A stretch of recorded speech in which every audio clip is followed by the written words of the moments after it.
Okay guys, let's see how we can facilitate our coding using ESLint directly inside of Visual Studio Code for JavaScript projects. So if we, let's say, uncomment the first line, immediately we see errors because VSCode automatically has configured JavaScript for us, detecting the file extension to JS. And of course, we cannot redeclare the variable I because it's declared with let and it's blocked scoped. Okay, the first rule is working correctly, but let's see if we can reassign a constant, and this is allowed.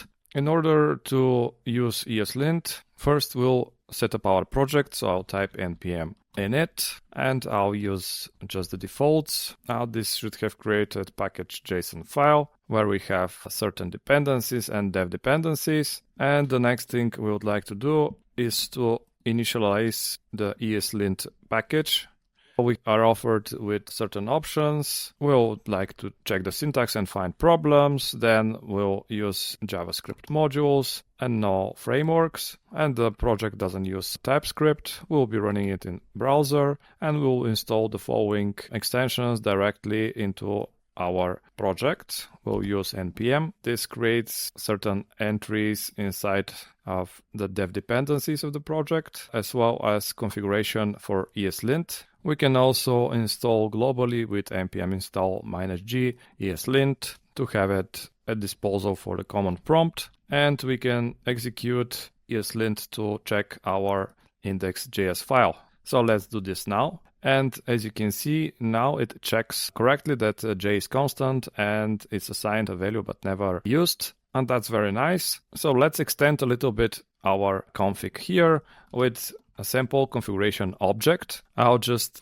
paste the rules here, and then we'll take a look at the examples. We'll be also using the functional plugin. So let's install it. We'll install it into our dev dependencies with this command. So now in our package.json, we have this ESLint plugin functional, and we're using it inside of the configuration. In order to see the errors directly, we need to configure certain extension. So we'll go to extensions and we type ESLint and we install the extension.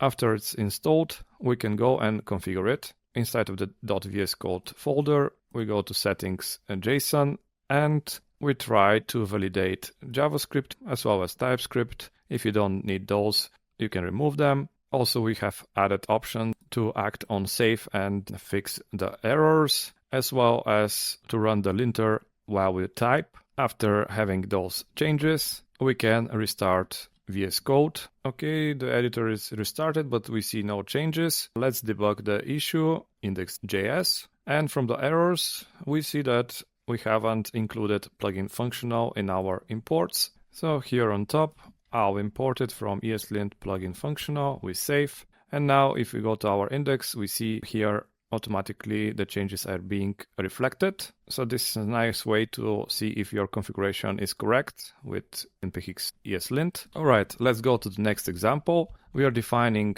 one person, and we see that we are trying to modify an immutable object, and this is not allowed. That's why we are using this plugin functional with the immutable data, and we are saying basically that it will give us an error. Okay, let's try the next function. So we have one function here that tries to execute an HTTP request and return a response. Immediately we see that the value of my function is assigned but never used. So we can invoke the function and this error will disappear. And that's again from this big rule, non-unused variables, because our function here is just function expression, right? The next error, async error function has no await expression, and we see that we have forgotten to type await here. So as long as we have this, the error is suppressed, and another error pops up. Response is declared, but its value is never read. Why is this? Because we are not using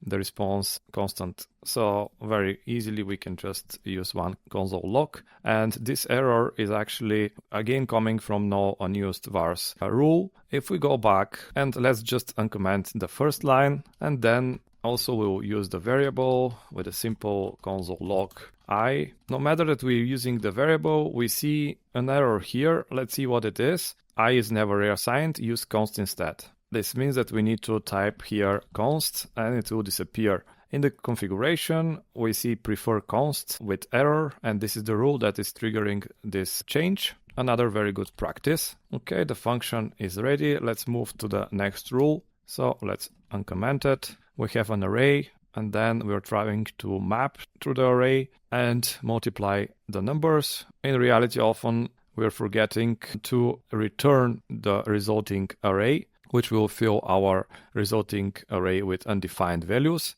And that's what we see here. Map expects a return value from the error function. So we can fix very easily this with just one return. And if we go to the settings, that's the array callback return rule. Last but not least is this curly rule. Okay, let's see the example for this. We are defining a and we are checking its value. And here we see an error expected curly brace after the if condition. This is pretty valid code, but it's way better to be wrapped in parentheses because most often the cases will have additional logic here. All right, and those were the sample rules. You can extend them and find even more that can help you while coding in your JavaScript or TypeScript projects. I hope the information was useful for you, and if you liked it, please don't forget to subscribe to the channel for more. Thank you.